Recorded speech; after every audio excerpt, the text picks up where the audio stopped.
Ratusan pelamar menyerbu Gedung Balai Kota Jakarta untuk mendaftar sebagai petugas penanganan prasarana dan sarana umum atau PPSU. Padahal Gubernur Pramono Anung sudah meminta dibuka posko lamaran PPSU di setiap kelurahan.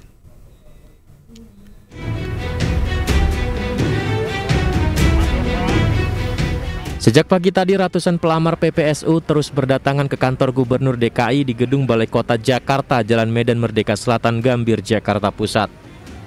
Mereka rela antri demi mendapatkan giliran menyerahkan surat lamaran sebagai pasukan Orange. Masih membludaknya jumlah pelamar yang datang, membuat mereka tetap harus antri lama dan berdesak-desakan. Melihat kondisi ini, Gubernur Jakarta Pramono Anung kembali menegaskan agar pihak kelurahan dan wali kota setempat melakukan sosialisasi telah membuka posko lamaran kerja PPSU agar warga tidak terus memenuhi dan membludak di gedung balai kota. Warga juga bisa mendaftar secara online melalui laman jakarta.go.id soal lowongan kerja. Secara khusus kami sudah meminta kepada wali kota dan juga kelurahan terkait untuk hal yang berkaitan dengan PPSU ini proaktif untuk menerima pendaftaran. Kalau pendaftaran masih banyak, memang artinya orang yang membutuhkan kerja juga meningkat. Sehingga dengan demikian, sekali lagi pemerintah Jakarta pada periode ini mengalokasikan 1.100 PPSU. Kalau kemudian yang mendaftar banyak, ya itu adalah realita. Dengan demikian kami akan melayani pendaftaran ini sampai selesai dan untuk itu nanti prosesnya akan dilakukan secara terbuka.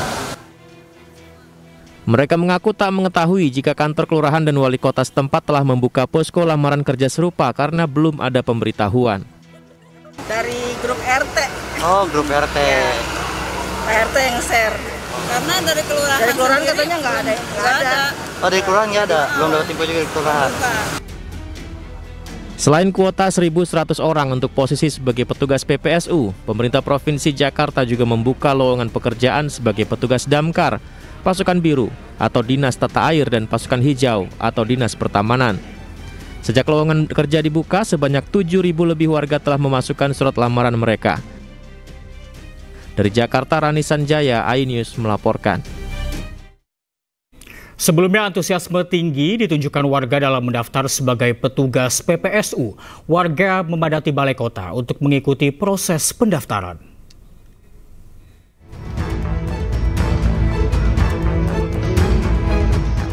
Balai Kota Jakarta dipenuhi oleh warga yang bersemangat mendaftar sebagai calon petugas PPSU. Mereka datang dari berbagai wilayah membawa berkas persyaratan. Pemerintah Provinsi Jakarta membuka 1.652 lowongan PPSU untuk tingkat kelurahan. Selain itu, gaji PPSU Jakarta tahun 2025 menyesuaikan dengan upah minimum Provinsi Jakarta sekitar 5,3 juta rupiah. Persiapannya ini cukup ribet nggak, Mas? Gimana persiapan? Ya, karena persiapan sih wajar sih, kayak lamar kerjaan yang lain sih sama aja. Nggak ada yang menyulitkan ya? Enggak. Proses rekrutmen ini dilakukan secara transparan dan terbuka guna menghindari praktik pungutan liar dan nepotisme. Isu tentang orang dalam ini betul-betul bisa dihilangkan dalam rekrutmen untuk PPSU maupun untuk PJLP. Sehingga dengan demikian sekali lagi kami informasikan bahwa rekrutmennya, pendaftarannya bisa di kelurahan. Dengan proses rekrutmen yang transparan dan terbuka, diharapkan PPSU yang terpilih dapat menjalankan tugasnya menjaga kebersihan dan kenyamanan lingkungan Jakarta dengan maksimal. Dari Jakarta, Wenda Nura, Leman, iNews melaporkan.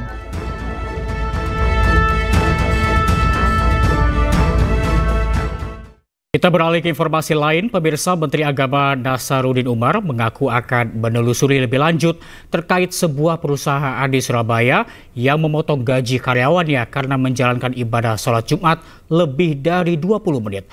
Sebelumnya, perusahaan tersebut juga diduga melakukan pelanggaran karena menahan puluhan ijazah karyawannya. Pakai ini.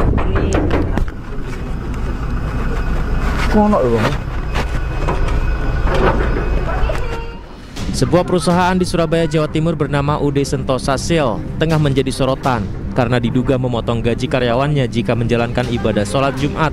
lebih dari 20 menit. Hal tersebut diungkap setelah sejumlah karyawan melapor kepada Wakil Wali Kota Surabaya Armuji atau Cak Ji. Kalau kita Jumatan, kita itu dipotong.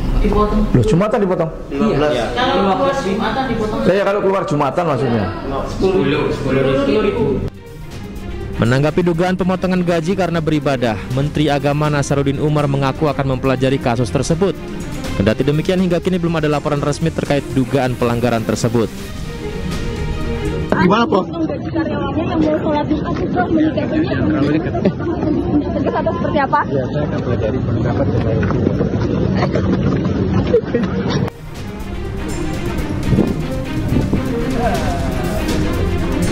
Selain memotong gaji karyawan karena ibadah sholat Jumat, perusahaan UD Sentosa Sil milik Jan Huadiana juga diduga melakukan pelanggaran dengan menahan puluhan ijazah karyawannya.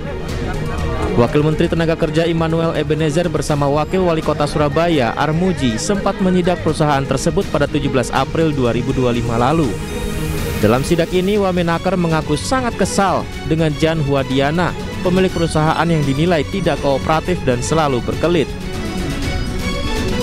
Oke, Pak Wali aja yang tidak dihargai, ternyata saya juga tidak dihargai. Nah, ini pelajaran untuk industrial yang lain juga. Jangan pernah menahan namanya ijazah pekerja itu pelanggaran hukum. Nggak ngakuin. Bulat. Dengan Veronica saling tembak. Kita tanya Bu Veronica kenal nggak? Udah resign. Nggak taunya ternyata kita temuin ada di samping lagi kerja. Dia bilang kan cuma main doang loh. Ini kantor, ini tempat bekerja, ini gudang, bukan tempat bermain. Jadi banyak hal-hal yang janggal lah. Buntut penahanan ijazah, Wali Kota Surabaya bersama Kapolres Pelabuhan Tanjung Perak Surabaya dan Dinas Perindustrian dan Tenaga Kerja Kota Surabaya menyegel UD Sentosa Sil pada 22 April lalu. Penyegelan tersebut menindaklanjuti hasil pengecekan petugas yang tidak menemukan data nomor induk berusaha atau NIB serta tanda daftar gudang atau TDG. Dari Surabaya, Jawa Timur, Nur Syafi'i, iNews melaporkan. Ya, sebelumnya Wakil Wali Kota Surabaya Armuji sempat mendatangi perusahaan Sentosa Sil di Surabaya yang diduga menahan ijazah karyawannya. Bukannya mendapat klarifikasi, pemilik perusahaan justru menyebut Armuji penipu dan melaporkan Armuji ke polisi atas tuduhan pencemaran nama baik.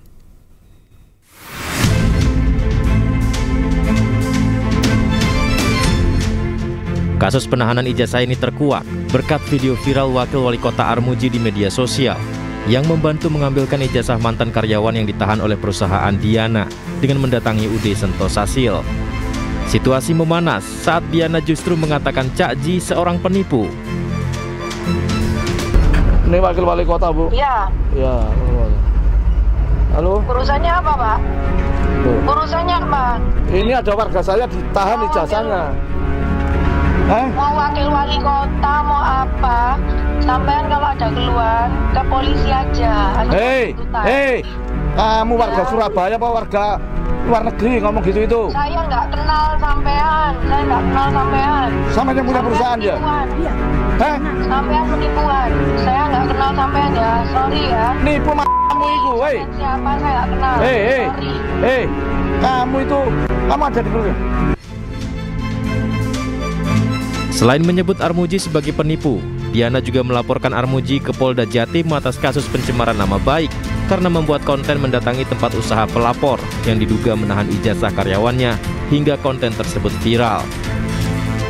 Ini yang dilaporkan ini pemilik atau pengguna akun. Ini akun Instagram, TikTok, YouTube. Di sini atas nama Cak Armuji atau dengan link. Ini ada beberapa link yang memang rekan-rekan bisa lihat di sini. Ini ada link YouTube, ada link TikTok dan Instagram. Sekarang masih ditangani oleh Direktorat Siber Polda Jawa Timur. Menghindari konflik terus berlanjut, Diana akhirnya mendatangi rumah dinas Wakil Wali Kota Surabaya Armuji. Dalam pertemuan tersebut, Diana meminta maaf secara langsung kepada Armuji. Menurutnya perkara ini timbul karena kesalahpahaman, sementara Armuji yang sebelumnya akan melaporkan balik mengaku tak akan melayangkan laporan balik.